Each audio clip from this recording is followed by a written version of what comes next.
Welcome to the Human Trafficking Prevention Forum presented by Global Justice.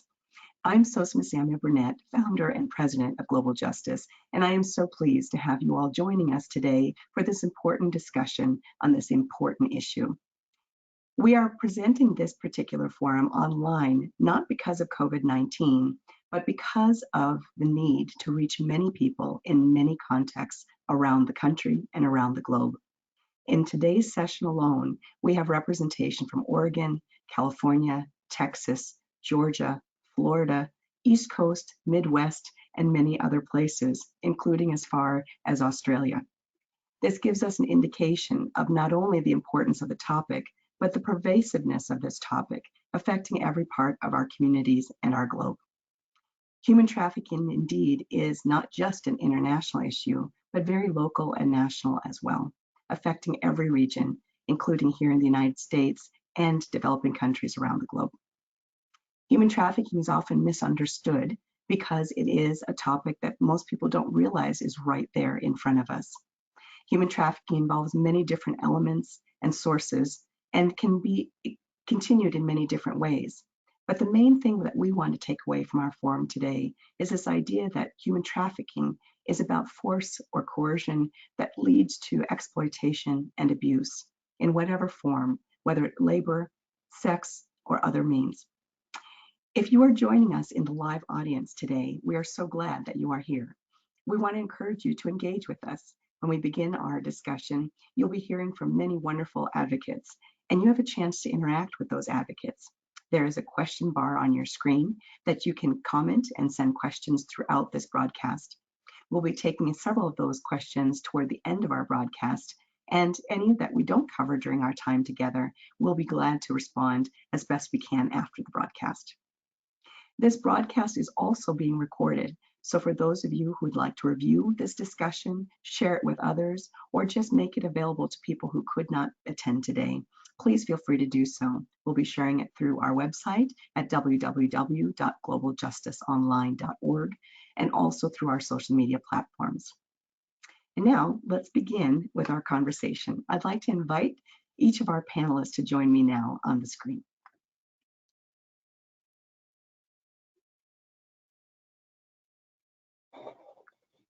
Great. Welcome, panelists. We're so thrilled to have each of you here for this conversation. I am just a fan of each of you. Each of you are doing some remarkable work on the local, national, and international levels. And so I want to take a moment just to introduce you, and then we're going to take a little time to have you introduce yourselves in greater detail. We have with us Ashlie Bryant, who is the CEO and co-founder of Strands Global Foundation, an anti-trafficking organization focused on prevention, but doing many other things based out of Sacramento. So welcome, Ashlie, glad to have you with us. We also have with us Chris Semmens. Chris is the co-founder of Life for the Innocent. This remarkable anti-trafficking organization is working in Southeast Asia and has been doing some remarkable work here in our local communities as well. And Chris, we are so thrilled to have you with us to share your work. And finally, we have Emily Kennedy. Emily is in Colorado Springs, and we are so pleased that she's joining us as the co-founder of Marinus Analytics, an incredible AI organization that has used AI to find and rescue people who have been trafficked in many different locations. And so we are just thrilled to have each and every one of you with us today. Thank you for joining us for the forum. So without further ado, I'd like us to get right into your stories. We want each of our audience members to get a good feel of who you are, because oftentimes people think of advocates as these other beings that do these kinds of works, but really we're everyday people doing everyday things, and then we're sparked to this. So before we get into your human trafficking work, please just introduce yourselves, share us a little bit about your journey and how you got to this point. So I'll start with you, Ashlie. Thank you so much, Sosamma. I'm here in the headquarters in Sacramento, California for Strands Global Foundation. My journey before I became an advocate for human trafficking was that I have 4 children. So I was active in volunteering for their Odyssey of the Mind, for their classrooms, but also doing consulting for marketing communications for high-tech companies in Silicon Valley. And my journey and my career began in marketing communications. So before I stepped into this place, that's actually where I was doing work with marketing communications with high-tech companies.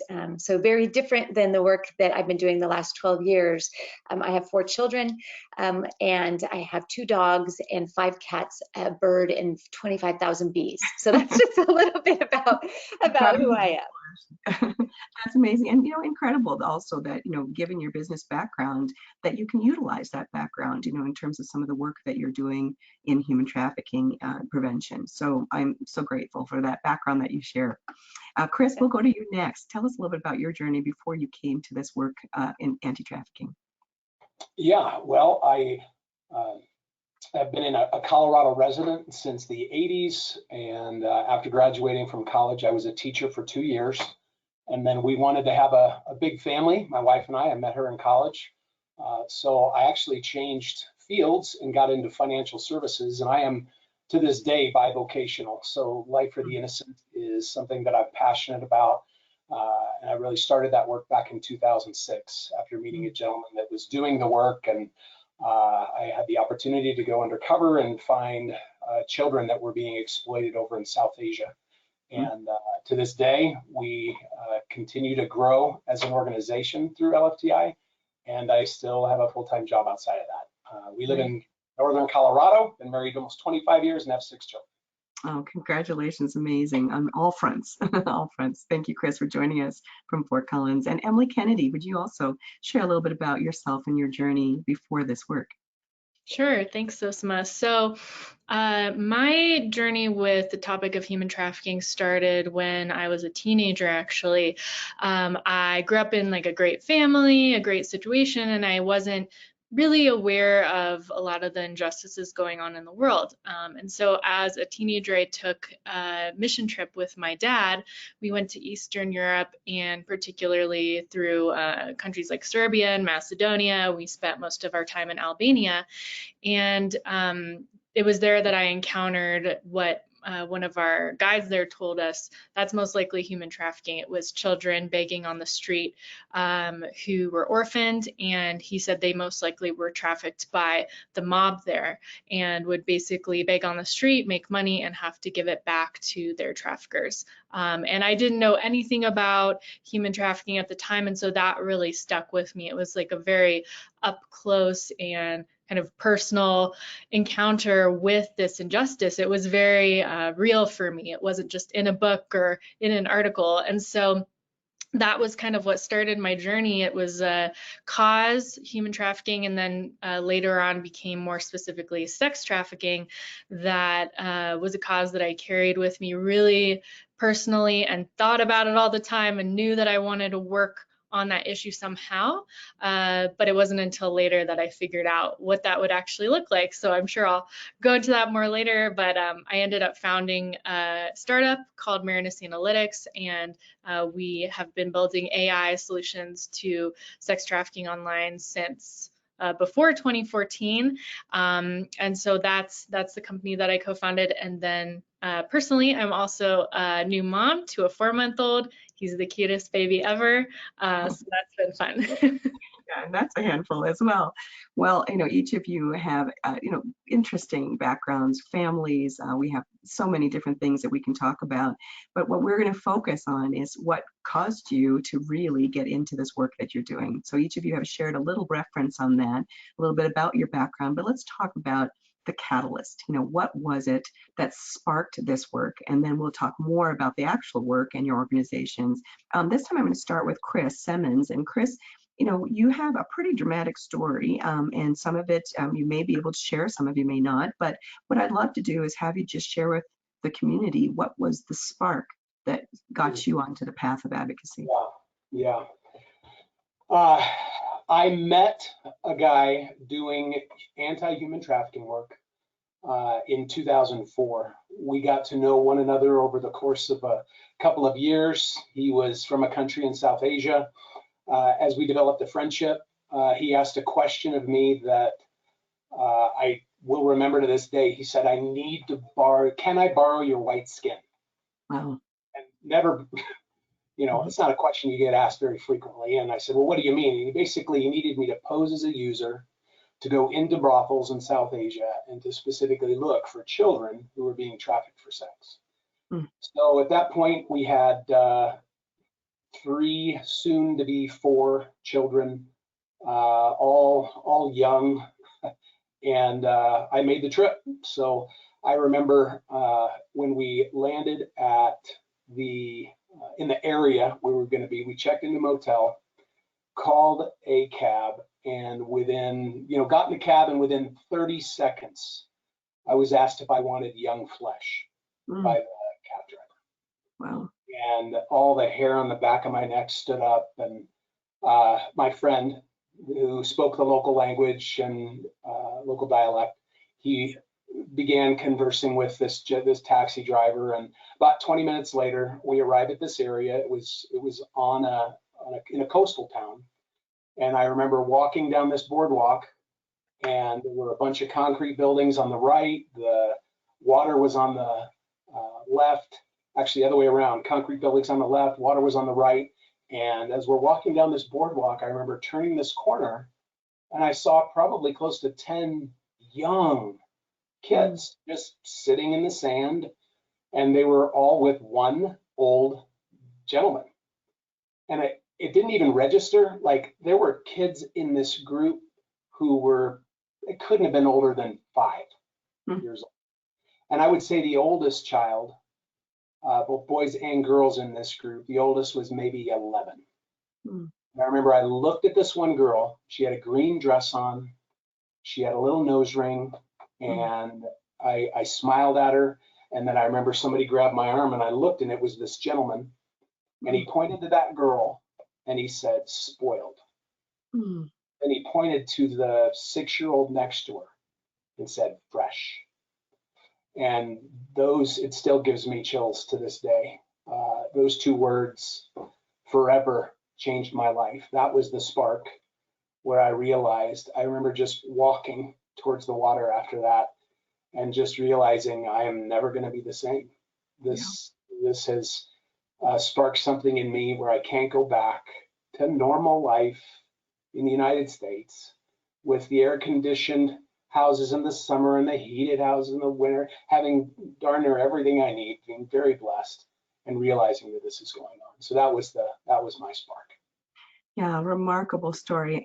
Just heartbreaking story, really. And, all of us are parents, and so we can certainly appreciate, what that must have felt like to see these young children. But, you don't even need to be a parent to be human, and to just recognize that vulnerability there for those children is just shocking in many ways.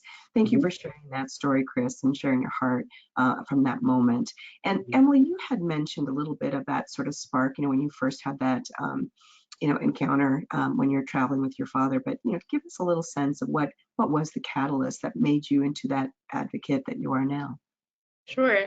So like you said, that trip was huge for me to just kind of get out of, like Chris talked about, that bubble that a lot of us have where it's like everything's great, we're not really aware of things going on in other parts of the world or even other parts of our own countries.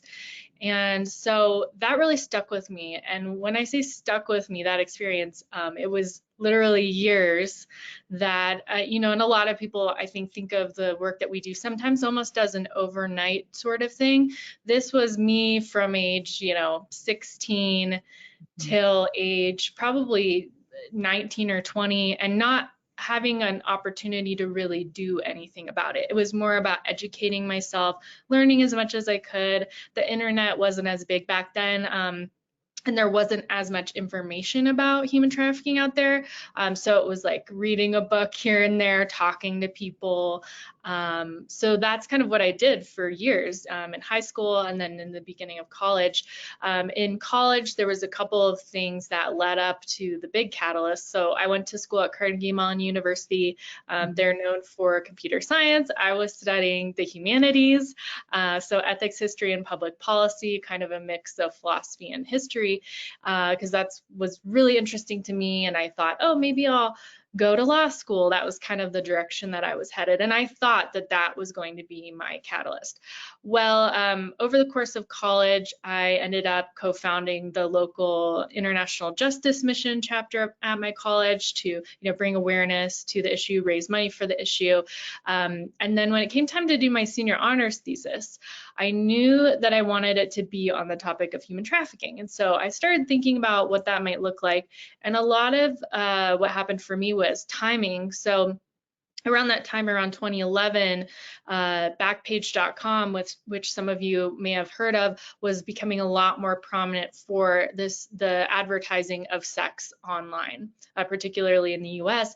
And around that time, it had changed from Craigslist, which probably even more of you know about, where you might sell your couch. There was a lot of sex ads on Craigslist, and then Backpage kind of came to the forefront and became the by far largest destination for online sex ads in the US. And so this was, of course, a mix of at-will sex workers advertising, as well as traffickers and exploiters advertising their victims online as well. And so I started my thesis and decided to focus on the sale of sex online and how AI could help. And I got connected with some great researchers. This was the major catalyst for me, was being at Carnegie Mellon, having access to the great AI labs and researchers there. And so I got connected with a great lab called the Auton Lab. Basically, as this, wide-eyed junior in college, pitched this idea to the director of the lab, just kind of cold pitched it. I had just met him. And the idea was, what if we could use AI to find patterns in this online data to help recover victims, uncover these criminal networks that we know are there, but we can't really connect the dots just yet. What if we could do that? And so he was very excited about this idea, basically threw the weight of his lab resources behind my project. And so we finished my thesis, and that was basically you can go read it if you're interested. It's now, about 10 years old, but it's called Predictive Patterns of Sex Trafficking Online. And that was really the seed of saying, could we use technology for good to use this data? Where I had talked to a ton of detectives, and then even more since then over the course of doing my thesis and then working on this issue. We talked to a ton of human trafficking detectives about, okay, there's all this data out there. What info do you need to find the trafficker? What are you looking for, and how do we turn that into a software that helps you? Because back then they were just using Google, reverse image search, Excel spreadsheets to manage their cases. It was just very pieced together and very difficult because, and back then it was very difficult to uncover some of these larger cases that we see now, and that we've built AI recently to really help with, that might involve hundreds of victims. So basically my story was that I finished my thesis, worked at the lab after graduation as a research analyst, continuing this project because we started to get interest from law enforcement, from organizations like the California Attorney General's office saying, hey, our e-crime unit is interested in what you're doing. Can you help us on our cases? I started getting calls from detectives all across the US, from Corpus Christi, Texas, saying, I have this missing girl, can you help us find her? And so that grew. We founded our company in 2014 to do this, and we've been providing these tools. Our main tool is called Trafficking. And we've been providing these tools ever since, with that mission of helping use this data online to provide a tool that law enforcement and other advocates can use to find and recover victims, as well as bring justice to their traffickers. Right, and we're going to expand on that, definitely, Emily, and to talk more about that work and how it specifically applies. But great to know that journey, for that moment that you did the missions trip, to how it developed into your, academic work, and then ultimately into this professional work. Thank you so much for sharing that. And Ashlie, same question for you. There was a spark, there was a catalyst to you becoming this advocate. So tell us a little bit about that story and what prompted you to go into this arena. Yeah, so I think that I have to always begin, I've always been an advocate for kids. That just is who I am. And so I shared that I have 4 children. Our second is adopted. We actually went to China and adopted our daughter, who is Grace, who's just our beautiful, sweet, we have 3 boys and a girl. So she is just the sweetness that brings joy to our family in lots of ways. So anyway, when we were on that journey to adopt her, my catalyst is 2-pronged. So on that journey in China, we were with many families, and a woman approached our group with probably what I would assume was probably around a 6 or 7-year-old little girl, and in Mandarin was speaking to our guide, asking our guide if we would actually buy her. And I remember thinking, 19 months to adopt this precious child, and the journey that we went through to do that. And it didn't equate, right? Inside my head, I couldn't reconcile because I didn't know what it was, and nor did our guide or anyone else. This was 20 years ago. And so I left there with this really, this kind of pit in my stomach. It was, what just happened? I didn't understand, and I couldn't put it together. So we flew back home. We had our 2 other children, went back to California, and was working, as I shared earlier, in marketing communications. And in the town that we live in, a sleepy suburb of Sacramento, in 2008, my good friend's daughter was hanging out with about 20 or 30 of her high school friends during spring break. And they were socializing, and a attractive 22-year-old young man befriended them. And befriended them for hours. And some of the kids knew him as an acquaintance. So he wasn't a stranger to the kids in the crowd. They actually recognized him. And after hours and hours, he offered to take the kids home. And he piled them all in his Hummer and put them in, and he went one by one to take them all home, but he didn't take my friend's daughter home. So he kept her in the car. Emily had talked about Craigslist, and he actually not only threatened her, but her family, and then told her that he was going to actually sell her. And he did, on Craigslist, to a trafficker in the Bay Area, who then sold her 15 to 20 times a day to men who were seeking to have sex with minors before the FBI and the sheriff recovered her. So that catalyst, along with what had happened earlier in my life in China, all of a sudden the term human trafficking and can you sit down because we need to unpack what happened to your friend's daughter, started those conversations. And the person who had always been an advocate for children inside of me was outraged in every way about what had happened to my friend's daughter. And the person who also had been standing in Guangzhou, China, not understanding what was going on in front of me, all of a sudden the weight of that and my own daughter and the future of her in her room, all of a sudden just hit me like a ton of bricks. And so the last piece of the catalyst is when I was taking my friend's daughter one day to work early in the morning. And this is after we had founded Three Strands Global Foundation, just recently though. And she had said to me, hey, Ashlie, if I had understood what was happening that day, I would never have gone with my friends for him to take us home. And I said, it wasn't your fault. It wasn't your fault. And she said, I know, but and I said, well, where could we have been? Like, where could we have been as a nonprofit? And she said, without missing a beat, school.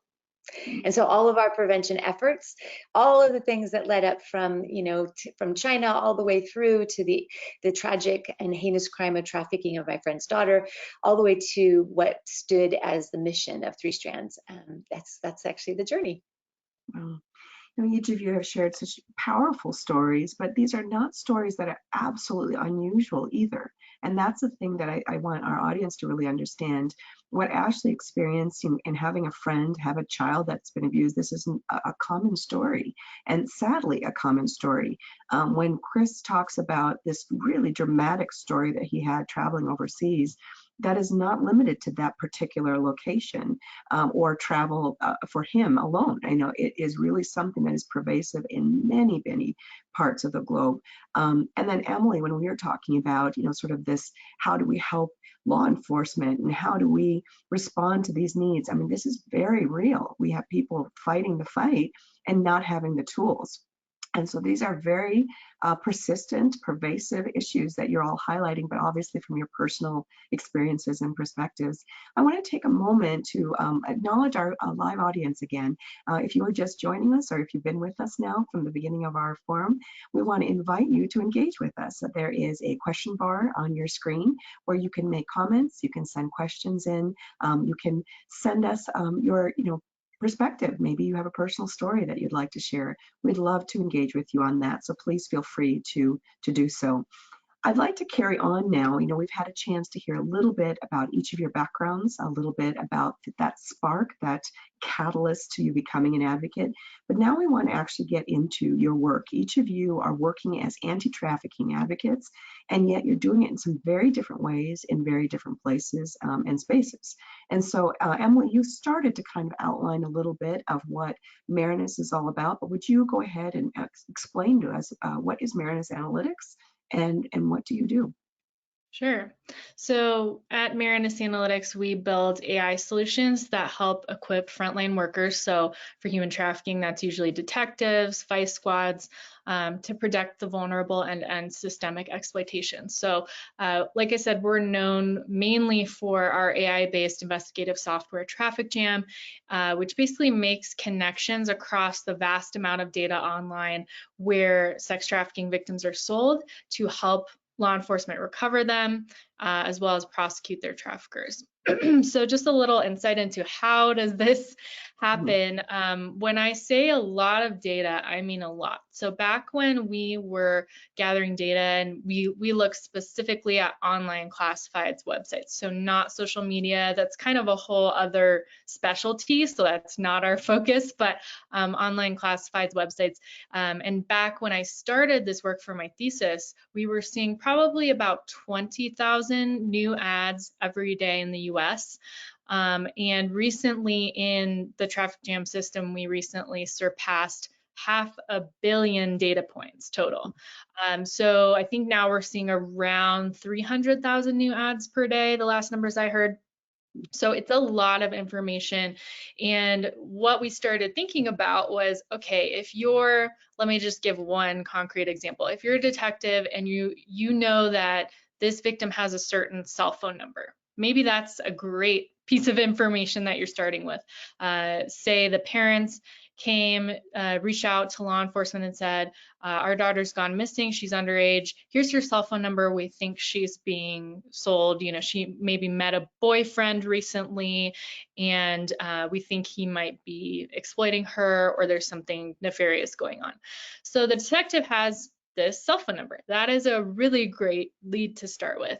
But there's a lot of pitfalls with that as well, given the technology that we have. So what we saw back then was things like, okay, they might actually use the actual cell phone number. They might write it in a certain way in the ad where they spell out some numbers and then use the numerical for some numbers.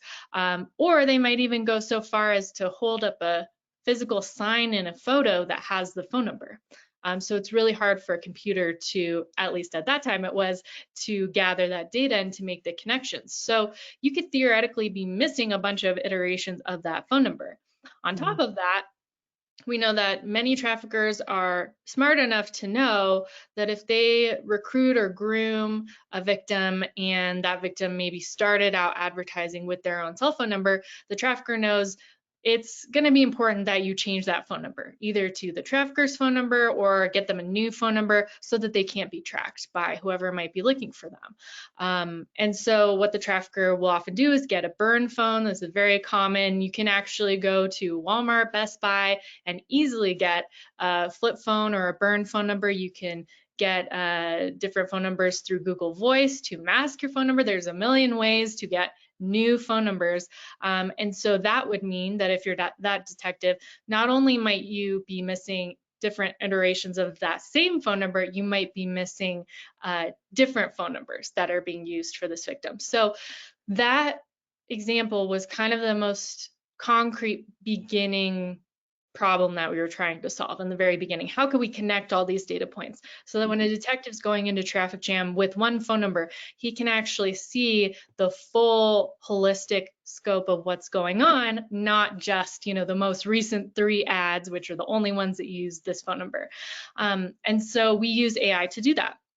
There's everything from character recognition, which is basically where the computer is pretty amazing. We have algorithms that can look at photos and pull out phone numbers in the photo, even if they're handwritten. It's pretty insane. And then translate that to, you know, the computer's version of that phone number, how it might appear in the text. And that way we can make all those connections and say, okay, this ad is related to this ad. You know, this victim was not just in Sacramento. She actually started in Colorado Springs, was traveled through, you know, Utah and Nevada, and then to Colorado. And so that's basically just one example of what Traffic Jam does, that the detective can start with that one lead or one piece of information, go into the system, run a search, and then see, okay, here's the actual history of this group or this person. Here's, you know, where they might be going. If I see there's a pattern that they hit these cities kind of in a cycle, I might see, hey, I thought there was one victim, there's actually 5 victims, and there's a lot more people that as a detective I should be talking to. And so that is really, really crucial. It can be used in a number of ways, whether it's putting together the case or victim or suspect interviews. That is really useful, that detectives can go in with prior information rather than just going in cold, trying to figure out what's going on. And Traffic Jam is useful for a really broad range of sex trafficking cases. So everything from your local trafficker who maybe has 1 or 2 victims and is advertising them, to your transnational organized crime group. On our website, marinusanalytics.com, if you go to the article section, there's an article entitled Pittsburgh Partnerships, and that just details one of the cases that we worked on with a lot of our partners in Pittsburgh, nonprofit and law enforcement, and helped take down a transnational organized crime group. And those can have, you know, dozens, hundreds of victims, and be even more difficult to connect the data points, because those cases might have even potentially tens of thousands of ads. And so we've had the privilege to work on cases of that magnitude as well. And so it really covers a broad range of applications. And despite all that, or even though that all is true, my mission that I started with, and that I think the company really still holds dear, is back when I was just that student researcher, that fresh out of college researcher. I remember, and I think this was a prompting from God, honestly, I'm a Christian, and I felt like even if all this work, we do years of work, and it only helps one person get the option to choose something different than being exploited, even if we do years of work and it only helps one person, all that work is worth it, right? Because that one person has immeasurable value. So we still definitely hold that mission, and we're really proud to be able to work and have whatever impact on this space that we can have. Great. Well, so much there. I mean, so much to unpack with the work that you're doing, an incredibly useful tool for so many, especially law enforcement. But one of the things I want to also challenge all of us to be thinking about is how, you know, there's a double edge when we talk about technology, right? As we're advancing, and certainly, Emily, you know, the work that you're doing is tremendous advancement, right? As we're advancing, we're getting more and more tools, more and more abilities to be able to address this issue. But by the same token, the perpetrators also have those tools, right? These same advances are now being utilized and exploited by traffickers to be able to use it. And sometimes, let's be frank, they can do it better because they are putting a lot of money and a lot of focus on that specific purpose, where, let's say, law enforcement is spread across many different things that they have to do, right? So this is something that I think that we all need to be aware of and vigilant of, and also, you know, engage with Marinus. If you see that there are different things that they offer that is going to be useful for your local law enforcement, for other advocates that are in the community around the globe, please make sure that you plug into that. Ashlie, I'm going to go it over to you. And you know, you are, you know, co-founder of Three Strands Global Foundation. And not everyone here in Colorado necessarily knows about Three Strands, but you work all over the globe in California and beyond. So tell us a little bit more about your work and this organization. Yeah, thanks. So at Three Strands, we have a vision of a world free from human trafficking, and a mission that says, let's mobilize communities to combat trafficking through really 2 different programmatic areas. One is prevention education, and the other is prevention through employment. But prevention is that umbrella. through everything that we do at Three Strands Global Foundation. And really going back to the catalyst of why I really stepped into this was, how can we go upstream? How can we stop the crime before it starts?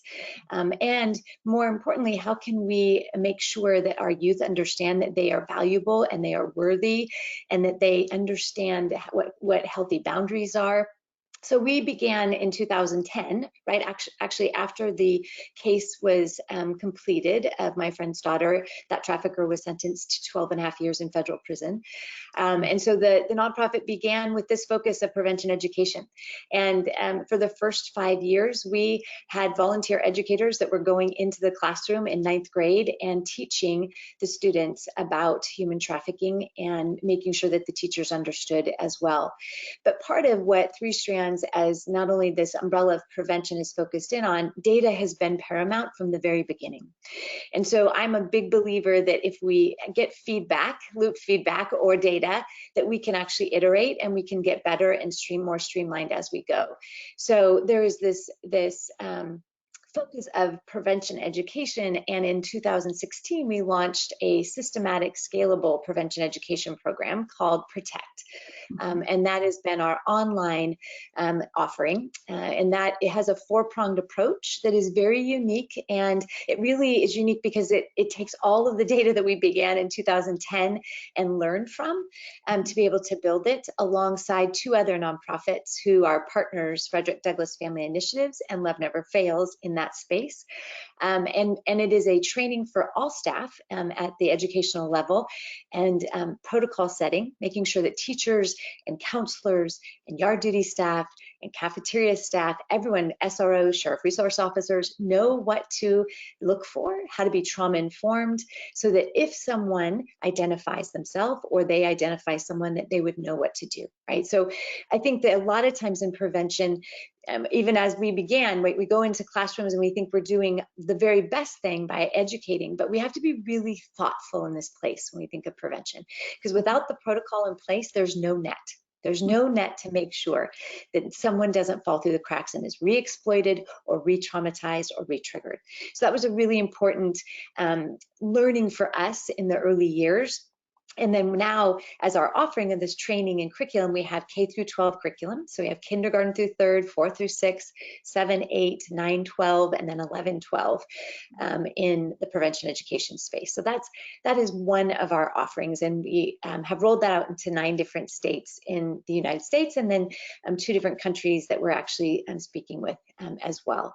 And then again, it's called Protect. The other part of our focus is prevention through employment. And that actually began in 2016 as a result of what we were actually seeing in the classroom and with survivor leaders and lived experience experts telling and sharing with us the best thing that we could do for them is to be able to find them a job. That financial stability and security was paramount. And so for us, we thought, well, you know, we would love to be able to help in that space. And as it may be, the then mayor in Sacramento had an initiative as he built the Golden One Center, which was a basketball arena, to have those who were vulnerable or those at risk to have sustainable jobs. So it was a perfect beginning for us in Sacramento to have this offering. So we actually have an office in Sacramento and San Francisco. We have served over 375 survivors and at-risk individuals into sustainable jobs and education.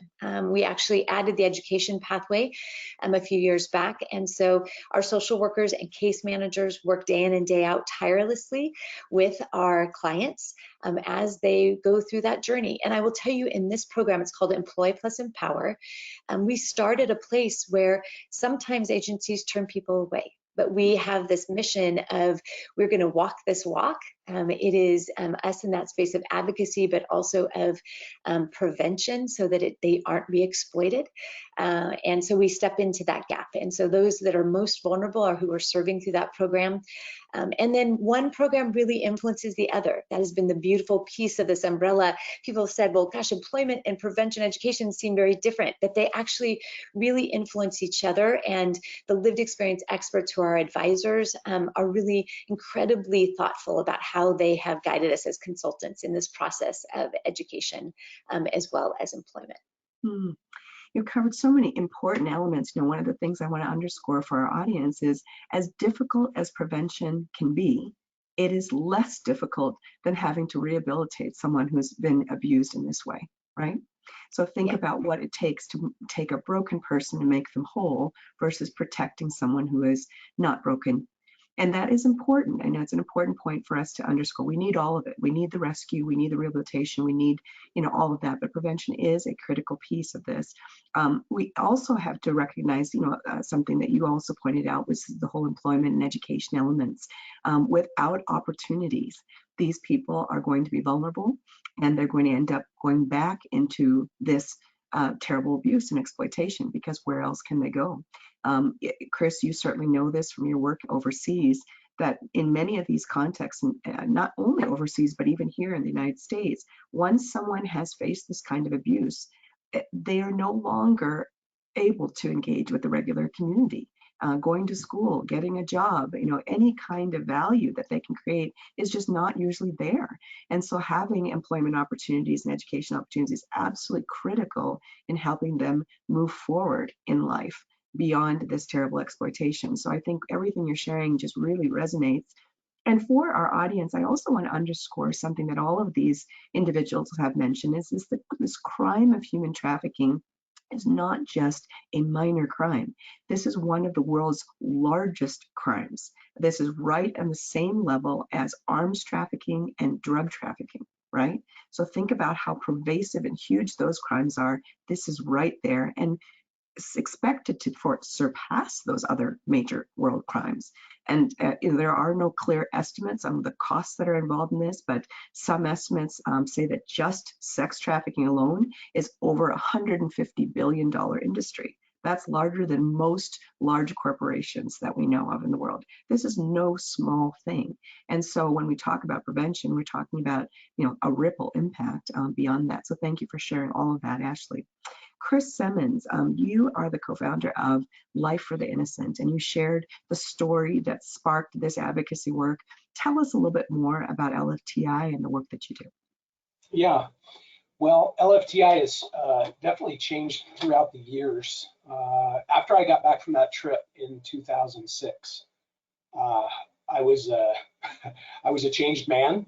I was still a full-time financial professional, but was just antsy to do more. So I've got a big mouth. I love to talk. I love to share things with other people, and I just started telling my story. And I remember that when I was on that beach, that the dealer,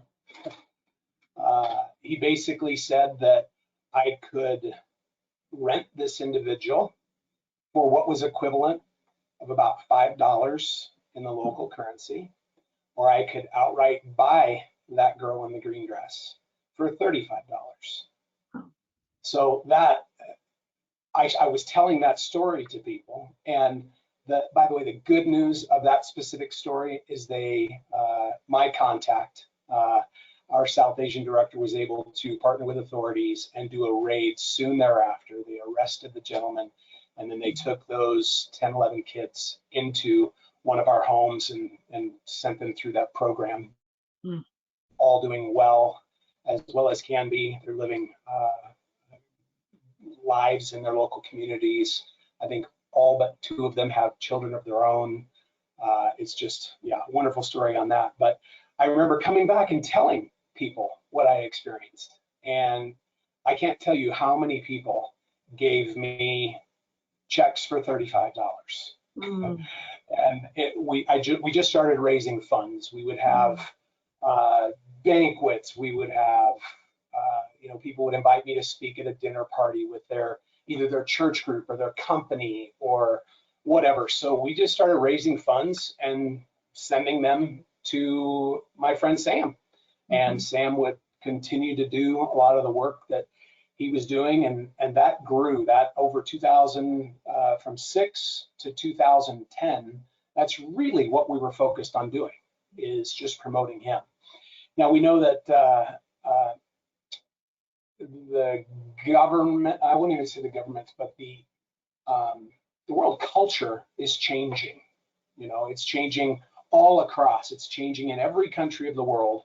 And we started realizing that it was a little bit, it wasn't in our best case scenario for us to keep building up the work that someone else was doing. So LFTI was birthed out of my local church, and we were just taking in funds through the local church and then taking care of this work that was being done overseas, scattered throughout South Asia.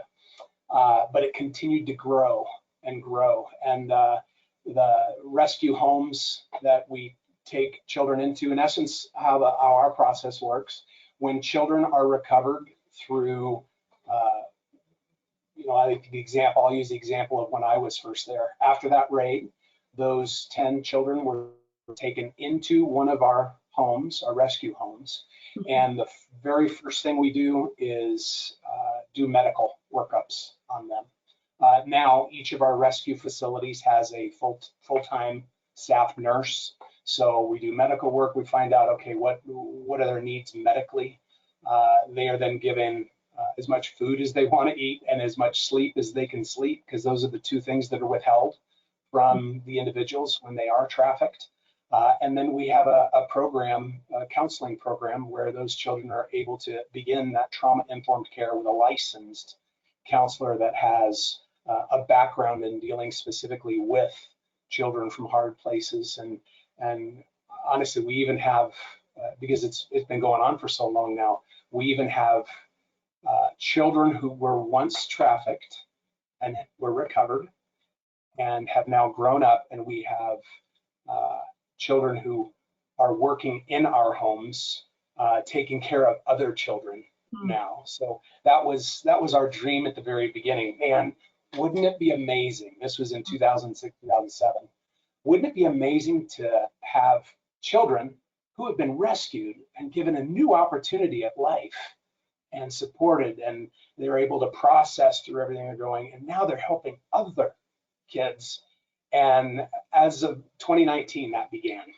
And we now have more and more children who have been through our program who are now working with new kids that have been brought into the program. So in essence, when children do come into the program, they're in our homes for about 3 to 4 months.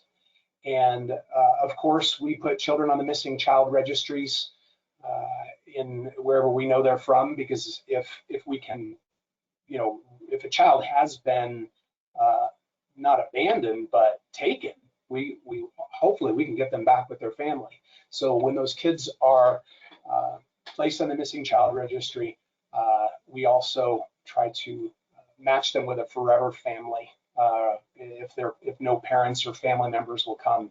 And because of the worldview and culture of numerous countries in South Asia, the whole bad luck or bad karma or being born under the wrong star formation is a huge issue. It is a huge issue.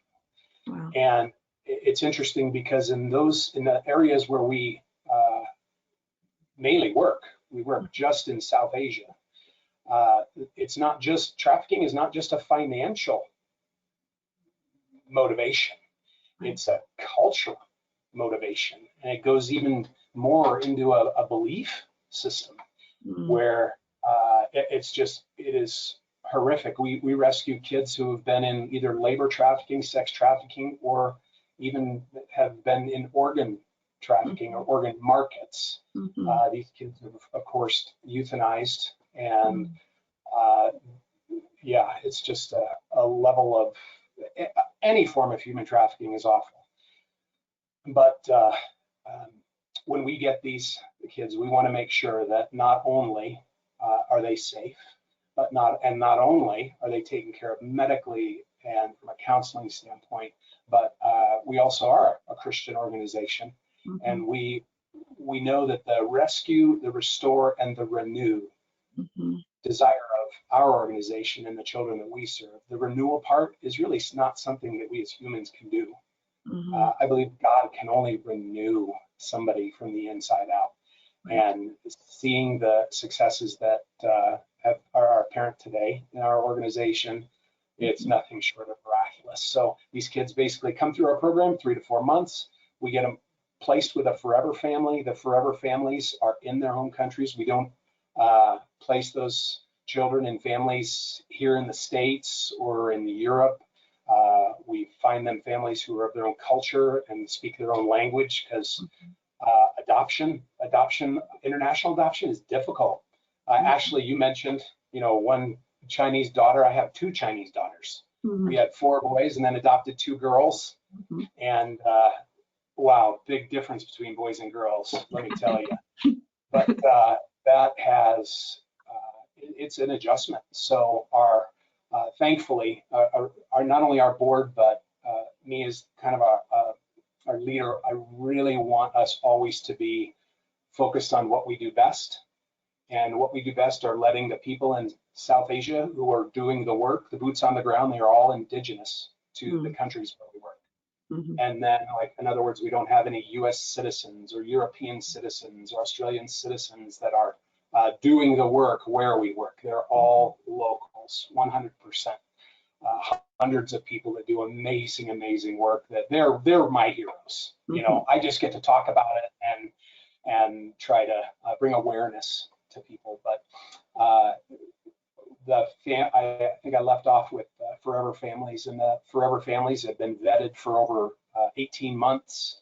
And thankfully, as of last year, all forever families that are now being placed with a child, or a child being placed with a forever family, they have undergone now at least 12 months of trauma-informed care, counseling, equipping.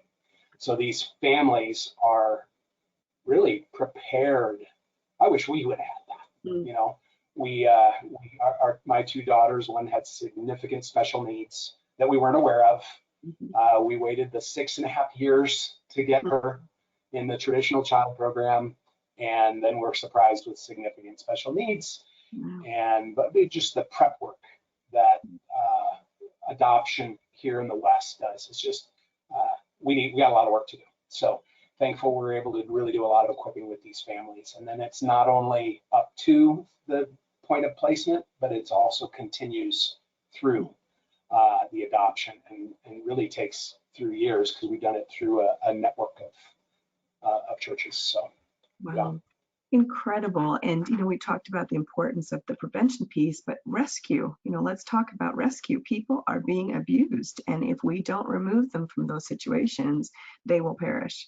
And I think that is fundamental. But as you talked about, Chris, you need all of it. And if you think about human trafficking, I think we can all understand from the stories that each of you have shared that it affects every part of the being. It affects them physically, psychologically, emotionally, it affects them spiritually, it affects every aspect of a human being.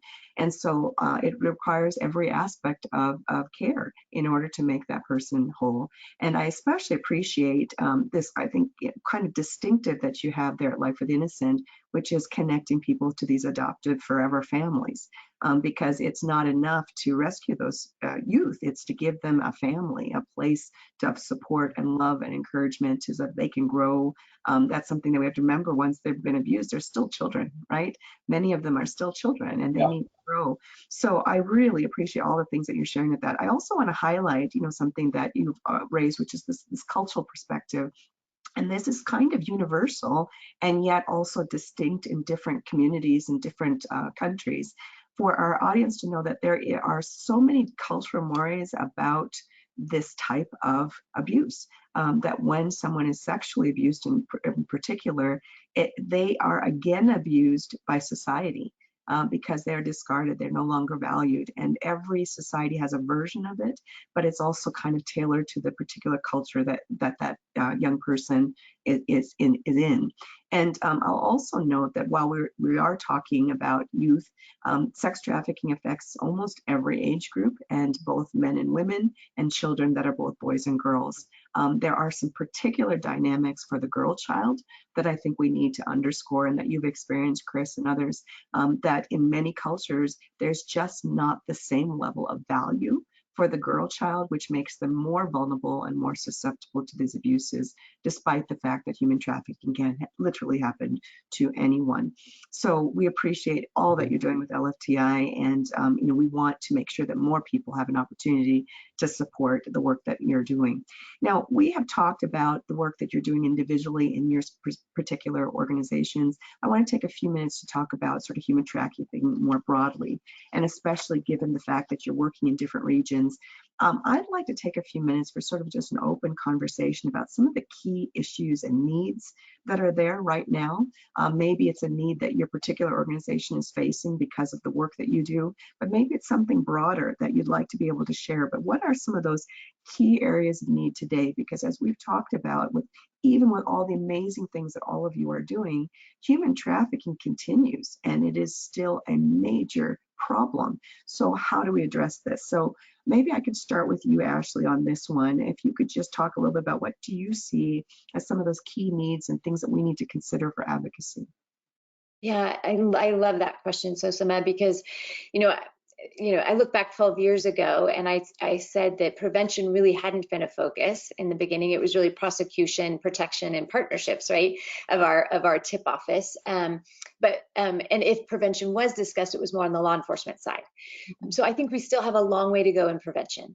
In state by state in the United States, there are some mandates that teachers are trained and students are educated, but not the majority. So we have a ways to go there. Mandates aren't funded for the most part, which makes it the burden fall on schools. And we also need to do prevention work with our families, right? That families have the ability to understand better what it is, what human trafficking is, what exploitation is. Emily talked about the data points and and how it exploded, and I know NCMEC has seen that in the United States as well, and we have seen it on in our programming. We've reached over 500,000 youth through our Protect program and over 80,000 adults. But I still think prevention has a long way to go. And I think that a federal bill that could address that education might be part of it. The way that we see the world is through policy, research, and practice. Right. Those are the three pillars that our prevention fits into. And so what are we doing in practice? We're doing prevention, education, and employment. What are we doing in policy work? Well, that would be what I just talked about. And then, what are we doing on the research side? So I think the research piece also is an area that needs a good amount of funding. We have data, so many data points. We have over one of the things that I love about the Protect program is that it's online and can be done by teachers and then teachers teaching students. We have over 30,000 stories, qualitative data points just from our teachers, and we have over 70,000 data points of pre-post surveys. So we have a lot of data, but we need funded studies to be done on what actually is prevention showing us. Some random controlled trials, right? That's hard because they're minors, but we need to figure that piece out so we can really see what's working and what's not. We know as an agency within our, what we're doing, what's working, and we streamline, but I think research needs to be a focal point in this movement so we can better address some of the issues that we see in the world. So I think that if we look at it in those three buckets of policy and research and practice, for us and our eyes, prevention definitely needs focus. Housing is something that's always going to need in the United States to be addressed. But what you said earlier, Sosamma, I think is really important, and that is what my friends who are lawyers have said. We can't prosecute our way out of this, and we also can't restore our way out of this. So we have to holistically look at all of the 4 Ps of prevention, protection, prosecution, and partnerships, and say, how do we holistically look at all of those work together? Because not one agency can solve this problem, and if we work in silos, we won't do this movement any justice. So we need to be able to look at all of those components. I know that was a lot of different areas, but if I have the ability, there's, I think that data really tells us a lot, and I think that that's a really important piece that needs to get funded along with what I talked about. So that's just a little bit off the top of my head. Well, I think that's a terrific framework. Policy sets up sort of the parameters of what we're dealing with, right? And research provides us the content, the information that backs up why we do what we do. And then, of course, when we're talking about practice, that is action, right? That's direct advocacy. That's really helping. So I love that framework that you shared. And I hope all of you in the audience, jot those down, because I think that's really a great way to approach advocacy on this issue.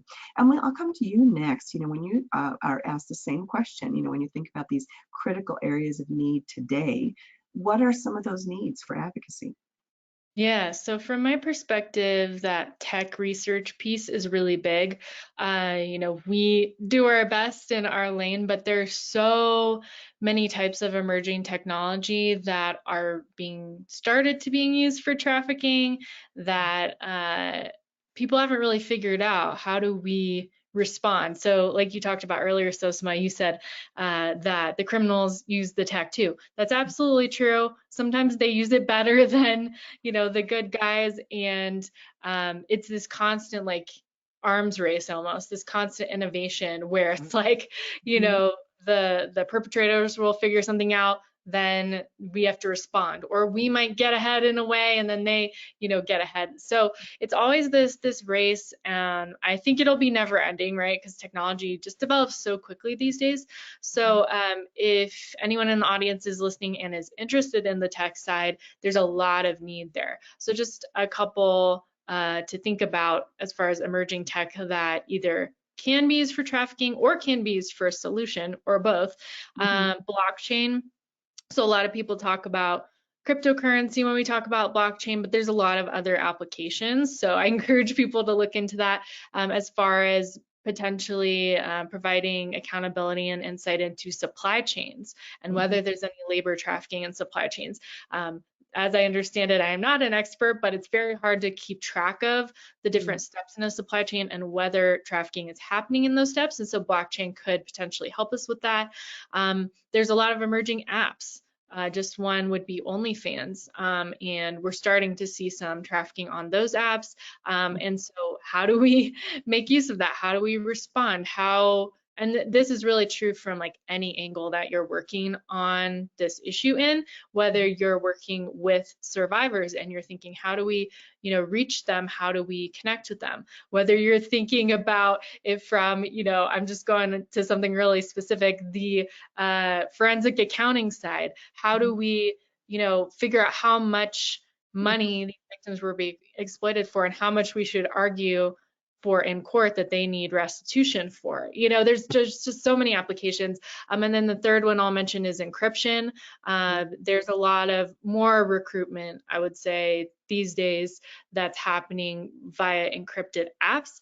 And so it's a lot harder to track some of these things because they might not be happening publicly. So not just from the tech side, but even from the kind of political side on the company side. When you look at apps that we all use probably, like Facebook, where their messaging services are being used for recruitment, how do these companies respond, and what is their obligation to help identify exploitation on their own platforms? So those and many more need a lot of research and focus, and I highly recommend that if you do that.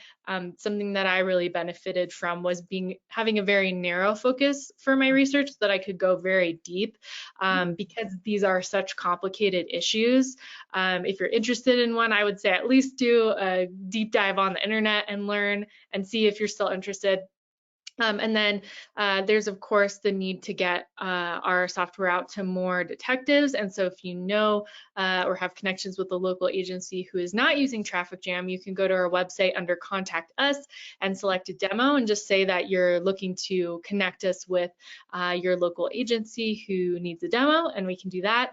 And then finally, this is a broad one that applies to anyone. There's a lot of myths out there, believe it or not, with respect to human trafficking. For instance, when I started working in this area, people would say, oh, sex trafficking, like the movie Taken with Liam Neeson. And I would say, well, yes, but not really, and there's like a lot of misconceptions about human trafficking and how it happens. And you might think, well, who cares? If Taken is bringing more awareness to the issue, why is that such a big deal? Isn't that overall good for the cause, even if the details aren't Exactly right. And I can just give one example where this was absolutely not true. Some of you might have heard, I think it was about a year ago, it went around and went viral online that the company Wayfair was selling children for, I believe it was for sex, that they were trafficking children in cabinets that they were selling on their website. Because somebody on Twitter noticed that the cabinet seemed overpriced and basically jumped to the conclusion that they must be trafficking children in those cabinets. There's no way that an industrial cabinet could cost that much money. And it basically went viral and people retweeted it and started talking about it on other platforms, and it became this big thing. And again, you might think, well, even if that wasn't true, you know, so it sullied this big furniture company's reputation. Who cares? Well, we care because, and if you go on Polaris's website, which is a really reputable anti-trafficking nonprofit, they talk about how with that, not even news story, with that that story that went viral, they received a huge overload of tips to their human trafficking tip line, so that they were unable to respond to real tips. And they said that the vast majority of the tips that they got regarding this Wayfair viral story did not contain any information that was not already publicly available online. It was not any useful information, and because they have limited human resources, they were not as prepared to respond to the actual real tips to help real victims that they needed to help. And they have a whole article on that. I host a podcast called the Empower Podcast, and on episode 61, if you're interested in what are some more myths, I go into a lot more detail on that episode. But I think this is just so important that we really are talking about things that are real issues in this area. So not things that are sensationalized, not things that are in Hollywood movies necessarily, but really understanding the issue a lot more deeply. So if you take anything away with this from this, I would encourage all of the listeners to just educate yourself more. Find those resources like Polaris that have good information on this topic, resources like the people here on this panel, and learn more, because myths can actually hurt the work that's being done. It can drain valuable resources, limited resources. So I think that education piece is hugely important. Yeah, so many important points that you have raised. I'll just highlight a couple of them. One is this idea that we really do need to work in a cooperative way. You know, if any one organization, one sector, one anything is trying to address this issue, we're only going to get so far. So even when we talk about technologies, if you think about the network of technologies and opportunities that are out there in the business community, you know, an example that has been raised in the past is, you know, a company like Western Union. Western Union has, you know, money exchange centers all over the globe, you know, hundreds, if not thousands and thousands of these centers that can then be used to sort of map out where traffickers and perpetrators are exchanging and getting money. These are incredible tools. You know, they can continue doing their business, but they can also be a huge advocate by using their technology for these kinds of purposes. And so that's one thing that I think, you know, is really relevant in terms of what you pulled out. The other thing I want to highlight is something that you mentioned about just kind of social media and media in general, that, you know, while it can be an incredibly useful tool to inform and get information out, it's also a very big risk of misinformation. And whether it's Hollywood movies or whether it's social media in general, you've highlighted a few great examples of how that works. But, you know, the reality is that we can't rely solely on those platforms to inform us as individuals. So being better aware, better informed, we share this particular forum for that purpose.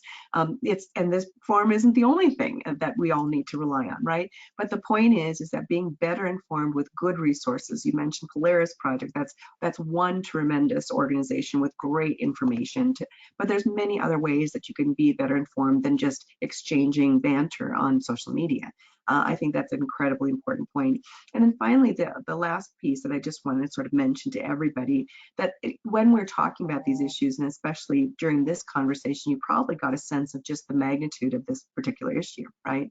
But it's important that we all do something. Even that one little thing can make a big difference. Every drop in the bucket fills the bucket.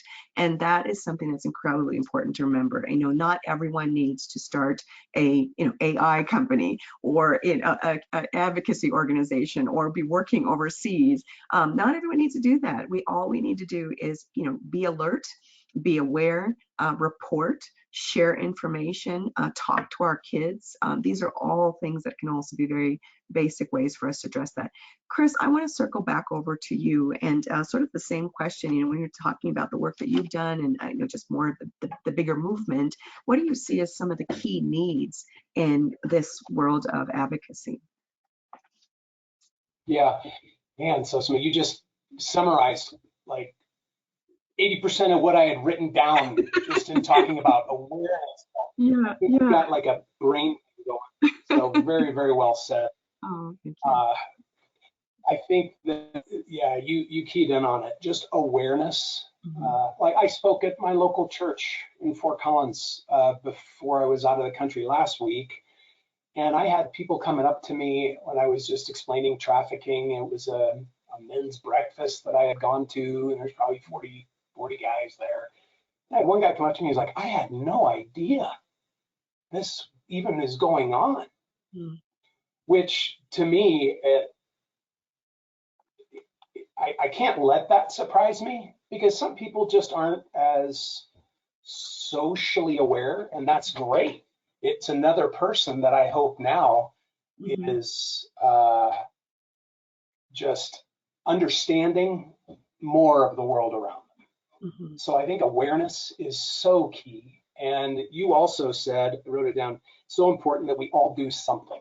I 100% agree. I don't think every single person in the world should be really devoted and focused on human trafficking. I think that the important thing is that you realize that you were made with a purpose.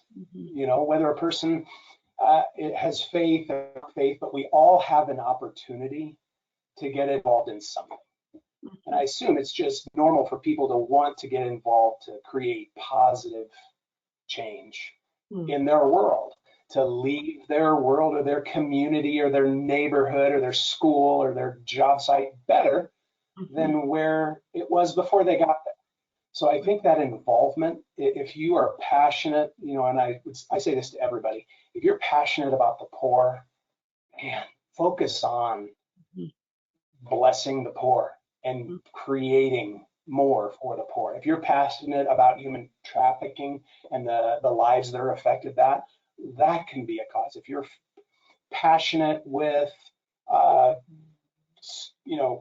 education, man, focus on making the world a better place for education, whether you're a school teacher, administrator, or whatever. I think it's so important that awareness of what you can accomplish. I love opportunities like this because, Sosamma, I'm able to just see all of the just impact and influence that you have because you said yes. You said, yeah, I'm going to do something. And Emily, so cool.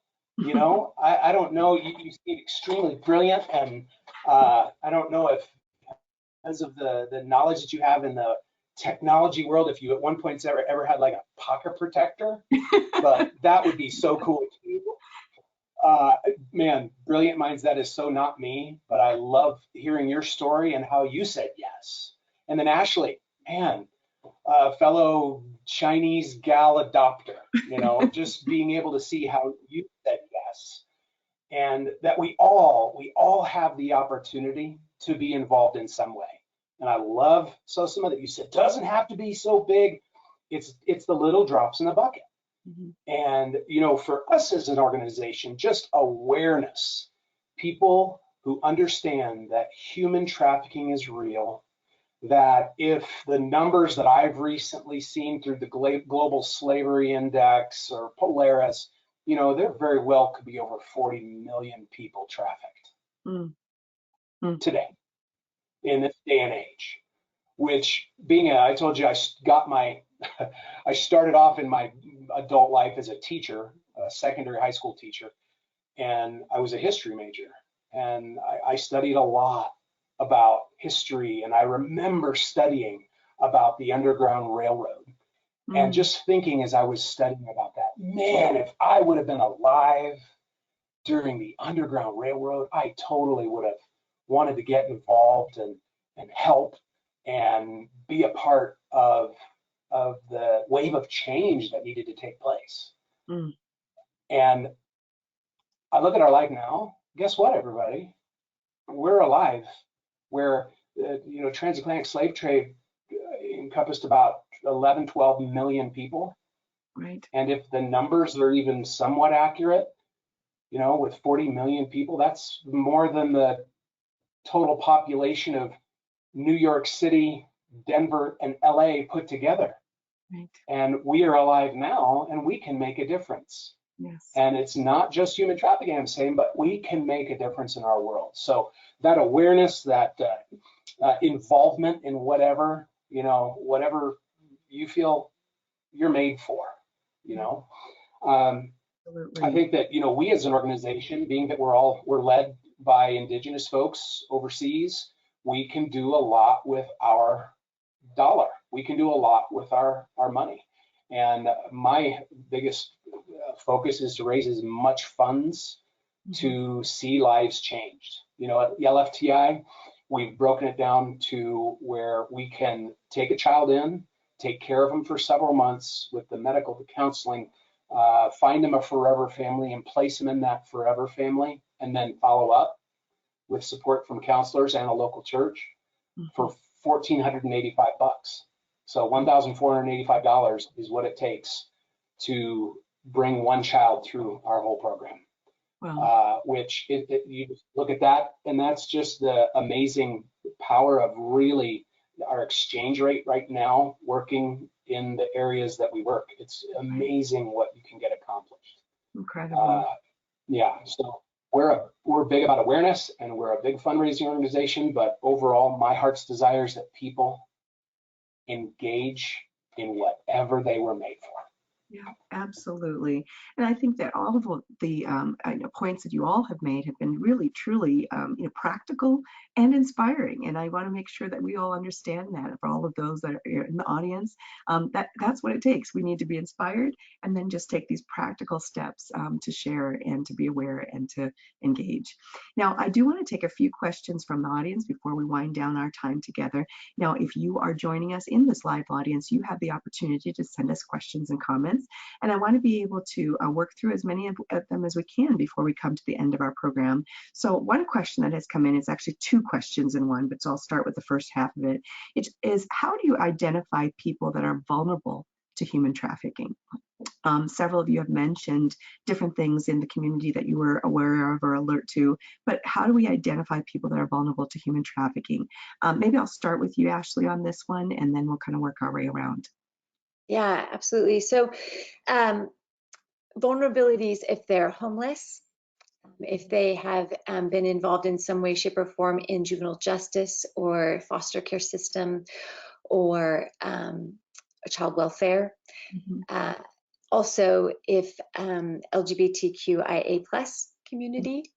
And then I think that our youth, our young, and I'm speaking for the United States, but also globally, because of the online proliferation of traffickers exploiting people online, I think that it is a gateway to all of our youth. And so when we talk about awareness or primary prevention, really important, because those who are young are vulnerable. And you said, Sosamma, anyone, right? And I believe that to be true. So but when we think about our most vulnerable populations here from the US, that's what I would say. And I think Chris probably could speak about overseas, but also our refugee population, our immigrants in the United States when it comes to labor trafficking. There are lots of things to look for. We talked about Polaris's website. Our government, actually, with our HHS department as well as DHS, has lots of different trainings for how do we actually look and identify as well through Strands Global Foundation's website. But vulnerability really is that list that I just gave. It's really that. Absolutely. Chris, I'm going to have you add to that, when you think about vulnerabilities. And we've said that, human trafficking can happen to anyone, but there are certain people who are far more likely to be vulnerable than others. And Ashlie has hit on a few of those key vulnerabilities. What are some additional things to be watchful for someone who might be vulnerable to human trafficking? I think we may need your audio. Thank you. One thing that I've realized lately, we had an individual that came and spoke with a lot of our donors, and she said that a lot of trafficking can take place after school, and then the kids still live at home. So the name is escaping me right now, but this individual had shared how she was trafficked usually between 3 and 6 p.m. and she would have to go to the neighbor's house afterwards, had a single mom that worked a lot. And so it doesn't have to be, it could be someone living with their employer, or it could be someone that, is definitely in full-time trafficking in a way, I guess I could say it that way. But I think people appearing, and this is probably the case domestically and internationally, but appearing malnourished, showing signs of any physical injuries or abuse, avoiding eye contact, right? People, boys or girls, and that's something so important. Boys, at least internationally, boys are trafficked. People would think, oh yeah, it's mainly the girls. We have probably last year, we were probably 55% girls that went through our program and 45% boys that went through our program. And they're trafficked for all the same reasons. Right. That eye contact could be also with social interaction, or maybe a fear or uncomfortableness with authority figures or law enforcement, seeming to adhere to scripted or rehearsed responses in social interaction, maybe lacking official identification documents, and that could be for people working in healthcare where they're not showing up with the information, or motels or whatever where they don't have documentation. Of course, that's a little different with children, but I think the biggest thing to remember is it's not our job to intervene physically. I think, I've had throughout my years, I've had lots of guys come up to me and say, Chris, I want to talk to you. I have a special set of skills, and I want to be able to join you in what you're doing, and you just give me names and locations and I'll go take care of them. Like, yeah, and I appreciate their heart in wanting to make a difference, but that's really not what makes a difference. Awareness, education, the human trafficking hotline, call it. 888-373-7888. 888-373-7888. Call the traffic hotline. They can get you transferred with somebody local if you see any of these types of things. If you see something, say something. The very last thing I wanted to address on this topic is some people think, or you have the thought, oh, it's probably nothing, I don't want to bring it up.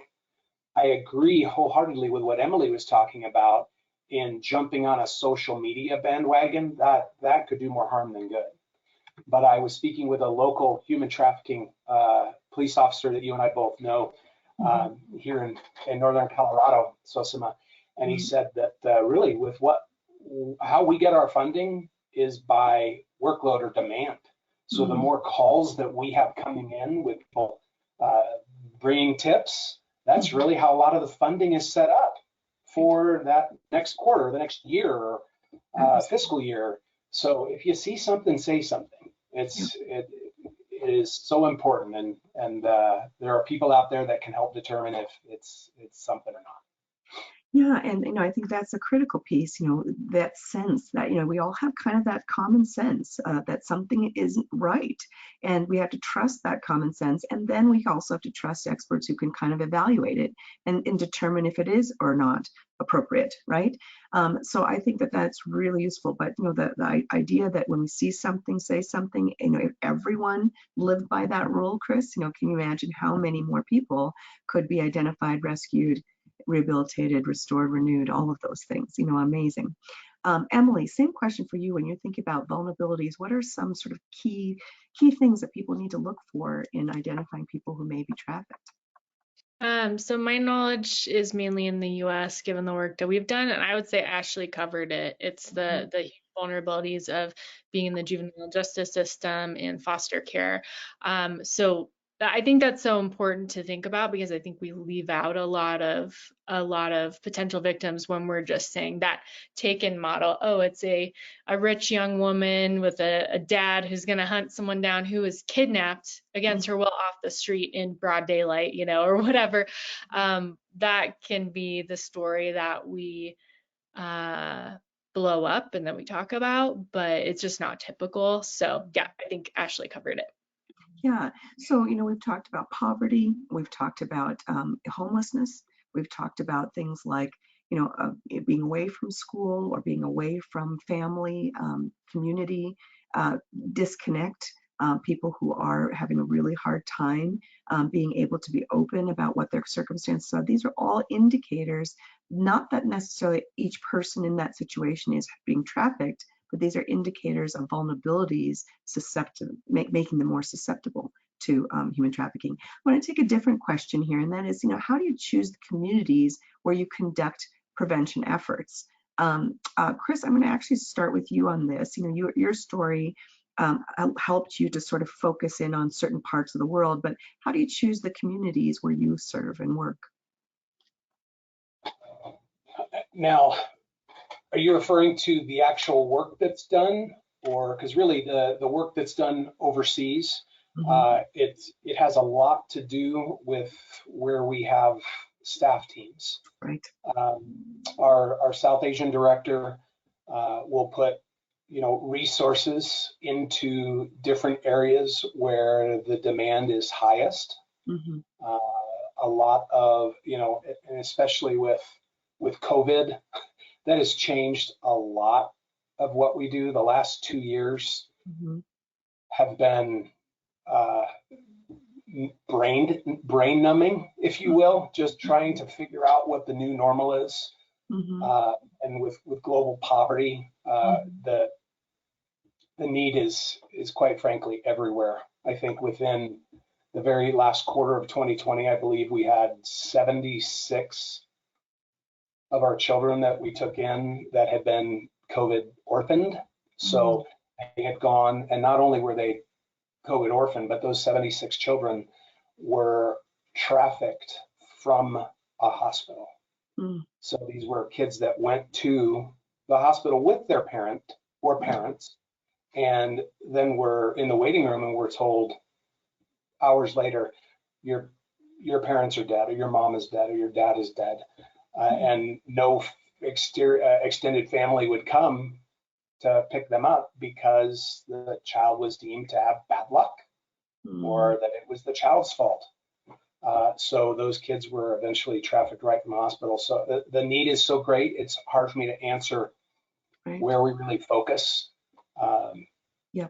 But I think a practical step and something for everyone to recognize that while human trafficking is so pervasive in every community, every country, every part of our globe, when human trafficking organizations, when anti-trafficking efforts are there, it has to be with a set of circumstances. We have to do it in collaboration. Chris has identified the importance of working with people that are there, the local communities, engaging with those communities. Sometimes it's a matter of resources. Is there the money to be able to go into such and such community? Different organizations have expertise in different regions of the world. So for example, Cambodia's circumstances might be different than, let's say, in India or a Mexico or other places like that. So what we want to make sure is that everyone's understanding that each group needs to do their thing in their places based on the circumstances they have, but it's that collective that can make a tremendous difference globally, in making that impact. Ashlie, anything you would like to add in terms of how you identify communities where you work? Yeah, absolutely. So Chris, I love when you're talking about funding, because the reality is for a nonprofit like Three Strands Global Foundation, we have to have funding there in order to be able to be and work in some of our locations. So funding often dictates, and some of that happens because, a state has come to us and said, hey, we realize what you're doing in California or Utah or Texas, and we'd really like for you to share with us about the PROTECT program or about Employ Plus Empower. And then we have those conversations looking for donors, looking for those who could support the effort of prevention in that space. But we also, once we have boots on the ground, which we have offices across the US, we are looking for those places where the most vulnerable need to be able to have our prevention programs. Because one of the things that I didn't mention that's of a high vulnerability, but is financial insecurity. And right now with COVID-19 and those who we serve in our Employ Plus Empower program, we're seeing so much financial insecurity that traffickers take advantage of, right? So I think that the populations and the communities that we work in are across the US in schools, it really is dictated by funding where that exists. But the other piece is where the most vulnerable and how do we make sure that we're addressing the needs through prevention, and where are the schools that are Title I schools, where are the schools, the juvenile justice schools, the social workers who are working with those, the foster care agencies, where are those located that we can actually bring our prevention to? And then the last thing I'll say is that one of the things as we look at communities and specifically youth, that's really important that weaves through all of our curriculum is this concept of inner voice. And you talked about it a little bit, Sosamma, and I think this is something that as a community and as a whole, we've talked about value and worth, we've talked about purpose, but them trusting that we all, no matter our age, we trust that inner watchdog, because our inner watchdog most of the time is trying to alert us to something. And so throughout our curriculum, throughout our prevention of everything we do in the communities that we serve, it is about how do we get them to understand and trust that, and then empower that, right? Yeah, terrific. Wonderful outline of that. I'm going to switch gears a little bit. This is a question that came up specifically for Emily. And Emily, the question is there anything that you know of that a victim could do to draw law enforcement attention to their situation? You work so much with providing, data points and helping collect that. Now, what could a victim do to draw more attention from law enforcement? It's an interesting question. I mean, I think what we see a lot is not so much that the victim is having trouble getting attention, but that the victim might not be ready to come forward, or that there's fears of law enforcement, for instance, that there's fears of being arrested. If I'm not deemed by that detective to be a victim, I might be arrested for prostitution. I'm nervous about if they're going to listen to me. If it's an international victim, they're nervous about, like Chris mentioned, if my passport's been taken away, I might just be deported. So I would really say, from my perspective, I think the onus is less on the victim. It's more on the service providers to be informed about what to do, because there are so many victims that are not ready to come forward because of those and many other fears. And so if they do come forward, and we have seen that, it's a huge mountain that they've already climbed. And so it's really, I think the onus is really on the detectives to be trained in trauma-informed care, for social workers to be trained, for the law enforcement agencies to be aware of victim service providers in their area and know exactly who they're going to call when they get a victim coming forward, so that they can get their needs met, not just for justice, but for, as people have mentioned already, a place to sleep, for food, for just the basic needs that people have. So yeah, I don't see it as so much that it's the victim struggling to get attention for whatever they need help with, but more that it's just so hard. The way I guess that it is systemically is so hard for many victims to come forward, whether it's, like I mentioned, that fear of law enforcement, the fear of being deported, even simply someone, and this is typical for traffickers to do that, in order to keep their victims disoriented and less likely to reach out, they will frequently travel them across different cities and states, try to keep them from getting oriented in the area that they're in so that they feel like they even know where the police station is, you know, that they can reach out. And that's also why these hotlines are so important, because victims can reach out just by phone or by, I think they have text outreach as well. So they can reach out without. 733. What was that? That's the text message. Help 233-733, I believe is the number. That's it. Yeah. So like those things are so important because it reduces the barriers. So that's what I would think about is what ways can we reduce the barriers for victims coming forward? And if you're anyone who works in, you know, law enforcement or victim service providers, how can we increase that collaboration piece and education about how to handle these cases among victim service providers? Because there's been, I mean, I could think of cases off the top of my head where, in fact, we have this really great detective. Some of his stories are anonymously on our website in the article section because he's an undercover detective, but he's one of the best human trafficking detectives.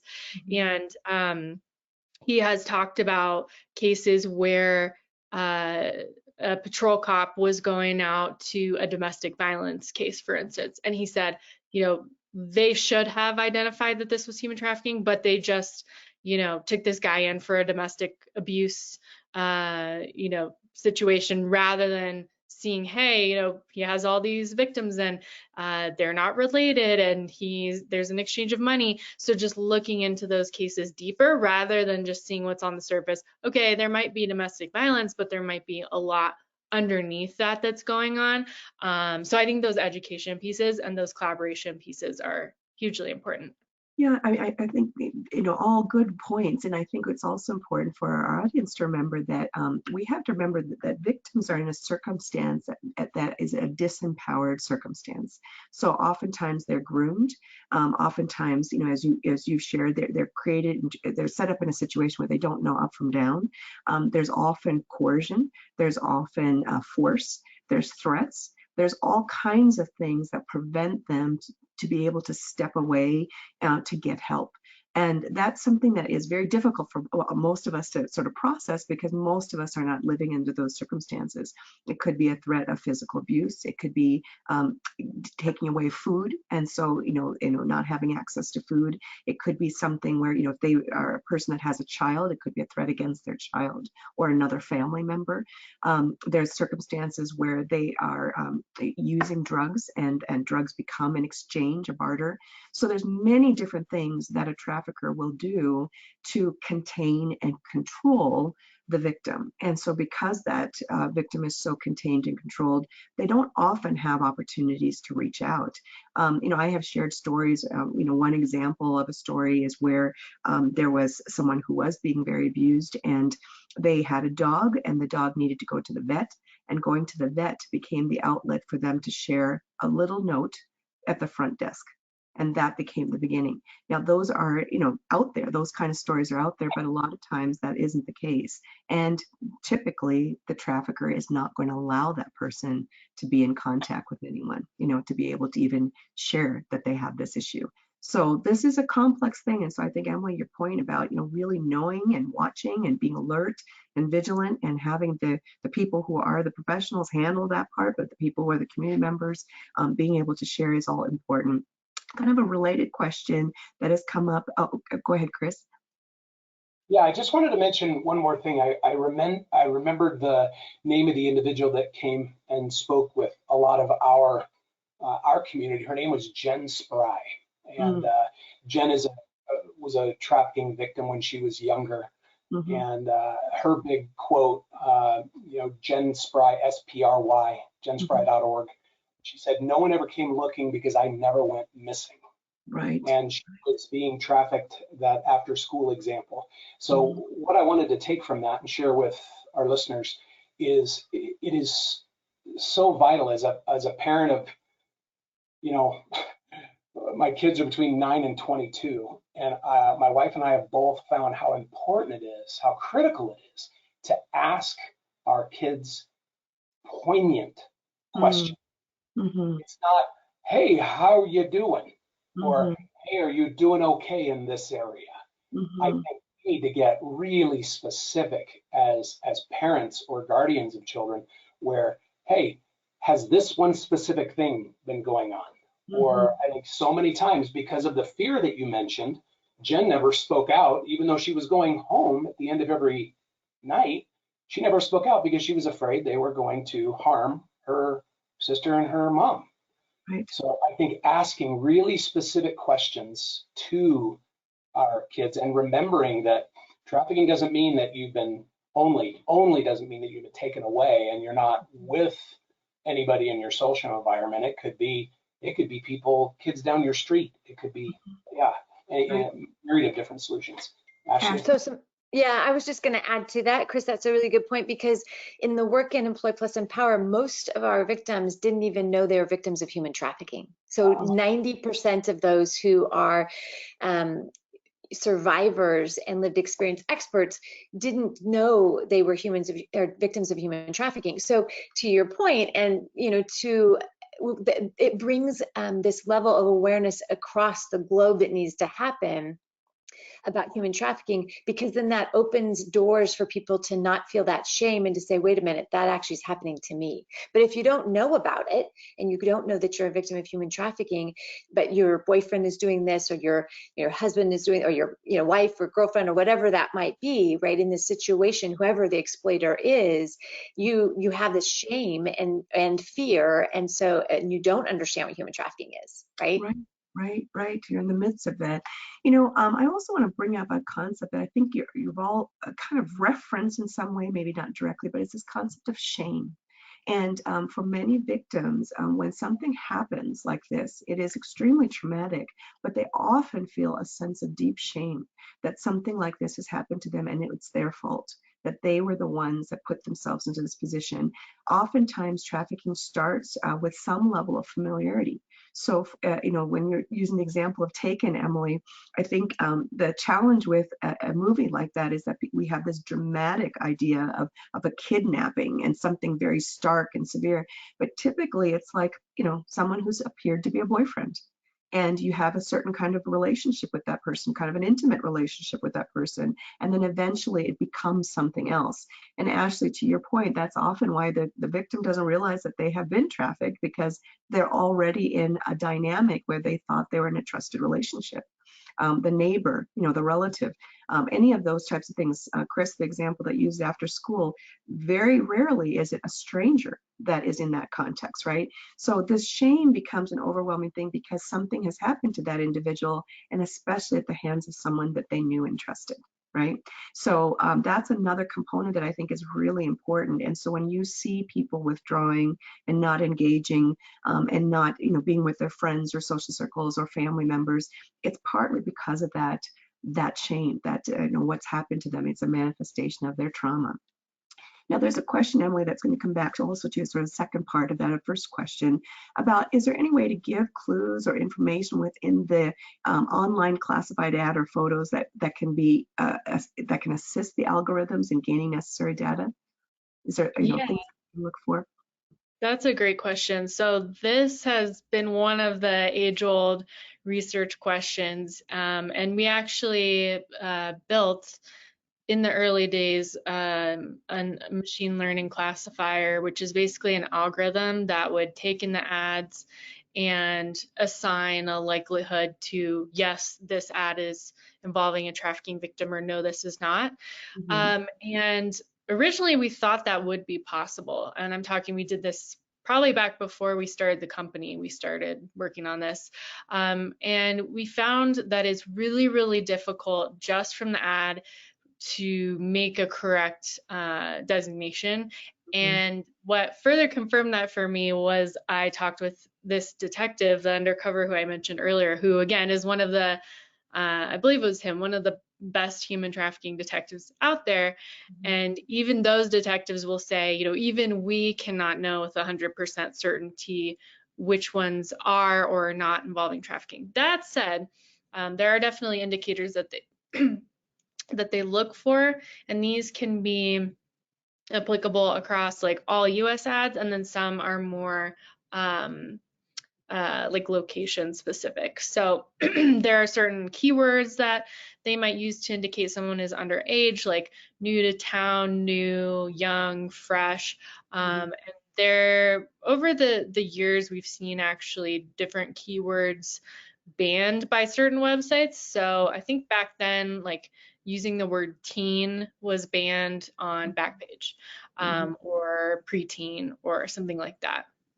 That might be indicating that kind of activity. But it's interesting because, right, these websites all differ in how they handle things. There's no one standard for, don't allow these words to be posted, but there's those things. There's things that detectives look for in images as well. So this could be things like someone looking like they're on the younger side in terms of still maybe having baby fat in some cases. In terms of what they might be wearing, we've seen, and it's pretty disturbing, but we've seen, girls being advertised on like a Winnie the Pooh bedspread, just little indicators like that. So it's not, what we've learned over time is that there's not a perfect equation of, checking all these boxes and it's trafficking, or if you don't, it's not. But that's really why we need the investigators and the analysts, because they build up this major expertise to do the best that they can do. And really what the goal of deciding that is really to narrow down the leads that law enforcement is going to pursue, because ultimately they have to make contact with this person. They have to, check an ID if they can to see if this person's underage. They have to get the concrete information. So what we do is provide leads and narrow down the leads, and that analysis of ads using those keywords and those image indicators can be really good. The best that you could do would be the example I mentioned in the beginning, which is, having a family come forward and say, here's a picture of our daughter, we think she's exploited, or, here's her cell phone number. So those concrete data points and leads are the best if they can get them, but otherwise it's up to the expertise of the detectives and the analysts to cull through these ads. And we have worked on some also some features within Traffic Jam that can say, hey, some human trafficking keywords have come up more in this ad than other ads, or some keywords or some ad behaviors indicating that this is a larger organization. For instance, if we have an organization where data points connected to it, there are thousands, we say, okay, we think this is a bigger organization, and we have some really successful cases that happened with that feature as well, to say, hey, if this is a huge network, maybe this is important for a detective to look into. So that's where I kind of see AI. A lot of people think, well, don't we just want to click a button and a trafficker is arrested? And we're nowhere near that point with the AI advancement that we have today. I think what the reality is, and I think it's a much better reality, is that we have AI tools that the human analyst or detective collaborates with, and then together they're able to pursue the best lead or narrow down to the best information. So with AI, we think of the Matrix or whatever, but we're not trying to replace the human. We really value the human expertise. We're just trying to give them the most cutting edge tools to narrow down that kind of data processing piece, where you don't have to read through tens of thousands of ads personally. You can use the AI to help you narrow down that information. Great tool all the way around. And so many other technologies are out there that can really, again, be be helpful to the human element. I think that's important. We have time for just one more question, and I wanted to direct this kind of to everyone, but I'm going to focus a little bit on Ashlie and Chris on this one. When we are in this context of COVID, and let's not forget that human trafficking has been affected by this, just like everything else. And so let me start with you, Ashlie. When we are talking about the present context, the last couple of years of COVID-19, how have you seen that having a bearing on human trafficking, particularly your advocacy work?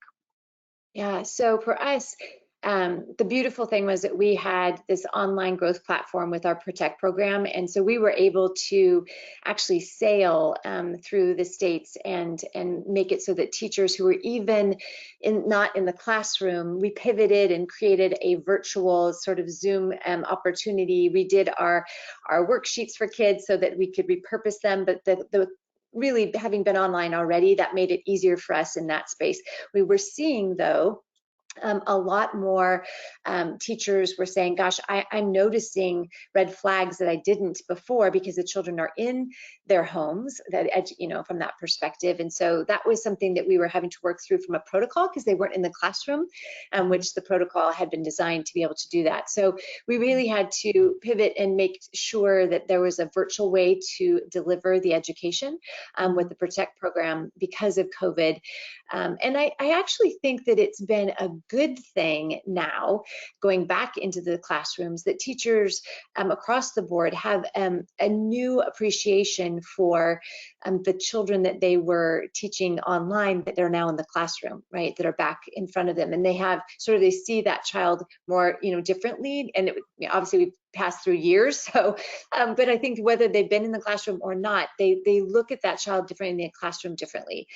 For our Employ Plus Empower program, that was really hard because our survivors, we talked about shame earlier, we talk about triggering, and just COVID alone was a lot for everyone, let alone someone who's a lived experience expert or survivor of this. So our social workers worked round the clock with our Employ Plus Empower program, meeting survivors 6 feet apart if they so chose, but we also implemented our growth platform, the online platform, for our survivors to have, so that there was this opportunity for them to connect with caseworkers and social workers as well as each other, so that they didn't feel isolated, but because of COVID, but that if they wanted to meet in person, they could, but if they didn't want to, they still had the resources that we could put our content for them to be able to access. So for us, it really affected that original, how do we now work within this context? But I actually think this is not going away. And so I think that we need to be able to look as a nonprofit and say, how are we going to serve those we always are going to serve within the context of this new paradigm that we live in?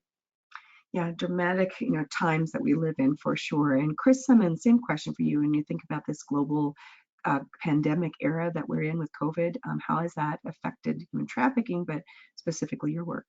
Yeah, I think that just from a trafficking focused standpoint, the amount of people, children trafficked has greatly increased since the beginning of COVID. You figure, especially in South Asia, a lot of workforce are low. I was in Dubai last week, and I was just once again surprised, just going through the airport, how many people from Bangladesh, how many people from just, I guess, lower socioeconomic countries are traveling for work, and how many people work far away from where their family is, and they basically go to a place where they can earn a wage and then send money back.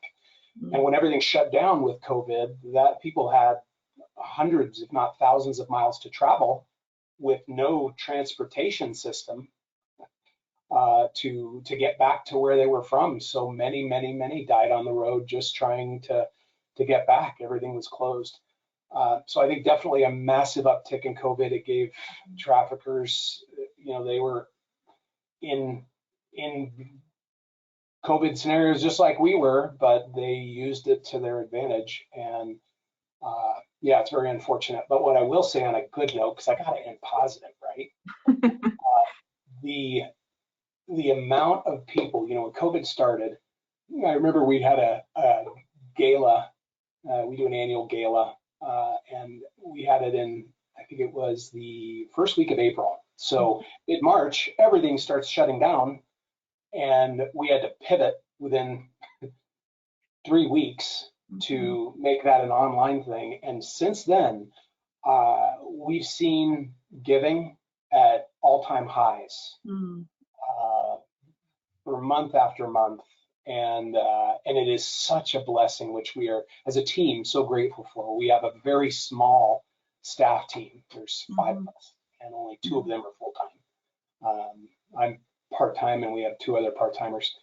And we are amazed to see people's heart and for generosity, and what a blessing it's been just to see people see a need, fill a need, and which was super helpful, because we all of a sudden had all of these expenses in our homes, like oxygen concentrators, needing to do COVID tests, and the PCR, RT-PCR tests, vaccinations. It was just, man, a lot of unforeseen things came up. So it's just been a blessing to see the community answer to that. Well, and I think it's important for everyone to know that, COVID affects everybody, and it affects those that are working in advocacy as much as it does affect people in business or, any other field such as healthcare. So it's a really remarkable phenomenon. What I want to share also with our audience is that here at Global Justice, we have conducted a 1-year study on COVID-19 and its impact on vulnerable women and children in particular, and some of the unintended consequences that come of that. And we'll be sharing that in March. But we also, in February, in partnership with Colorado State University at their Human Trafficking Symposium, we will be sharing another research-related project on COVID and its impact on human trafficking. And so we hope it'll be a great resource for all of you as advocates, but also for many others in our community. So please be watching for that information. Now, we are nearing the end of our time, so I want to give each of our panelists a chance to just share some information so that, for those of you who've been watching today, if you want to learn more about their organizations, learn ways that you can help support the work that they're doing, we want them to share their websites and a little bit about that. Emily, would you start us off and tell us where people can find more about Marinus Analytics? Sure. You can find out about Marinus on our website, www.marinusanalytics.com, MARINUS Analytics. And like I said, we have lots of articles on there. We have a Twitter account. You can follow us on Twitter, on LinkedIn, I believe on Facebook as well. And then we also have a newsletter, just keeping our people updated on what the company's up to, news around human trafficking and what we do. So you can also sign up for the newsletter on our website. Great, thank you. And Ashlie, same thing. Where can we find Three Strands Global Foundation? Yeah, so same thing, www, and it's the number 3, not THREE, but the number 3 strandsglobalfoundation.org. You can follow us on LinkedIn, Facebook, Instagram, and YouTube. We have quite a number of videos. Our website also has a community training as well as information specifically about myths, and we call it our fact and fiction piece, which would be really good for people to go and visit. And then I would just encourage you, one of the things that Chris said that I really appreciate is where is your heart beating towards, right? What is it that you are passionate about? And if this is something that you're passionate about, that you research which area you'd like to be able to put your effort behind, and that you check out websites and that you look at, is it prevention? Is it, protection? Or is it some other area, advocacy, that you want to be able to get into? But just make sure that you take some time to think about that and what you think your role might be. So I encourage you to check out our website and all of the different marketing elements. And if you're interested in prevention, send us an email. We have a newsletter too that you can sign up for, and we'd love to be able to tell you about the work that we're doing with the Protect program and Employ Plus Empower. Great. And Chris Semmens, same question for you. How can we find out more about Life for the Innocent, and how can we support? Thank you. Yeah, our website is Life for the Innocent, all spelled out, no number 4, FOR, lifefortheinnocent.org. on our homepage. You can scroll right down to the bottom and sign up for our newsletter to get updates. We have, I think, our social media team also links to, I believe, Instagram and Facebook. I mess with my kids and say InstaChat and Facegram and all those things. So more online. Great. Well, thank you so much. So first of all, thank you to each of you for sharing your time with us and your expertise with us. Thank you, Emily Kennedy, Ashlie, Bryant, Chris Semmens. It's been a delight and a joy to be with you, even on this very difficult topic. And we so appreciate the work that you've been doing. God bless each of you and your organizations. And we also want to thank our audience for joining us for this time together. We hope it's been informative, inspiring, useful, practical, and we also hope it'll encourage you to take that next step to help become an advocate in your own way against this issue of human trafficking. Just a couple reminders for everyone. We are recording this session, so the session will be available next week on our website at www.globaljusticeonline.org/video series. And we'll also be sharing many other tools and resources related to this Human Trafficking Awareness Month. Now, we do want to encourage you that we often share information about human trafficking in the month of January because it is National Anti-Slavery and Human Trafficking Prevention Month. However, we don't want to limit this work to just January. We hope this will be something that you'll be referring to and looking at and sharing with others throughout the year. So thank you all so very much, and let's continue this fight against this injustice of human trafficking. Thank you.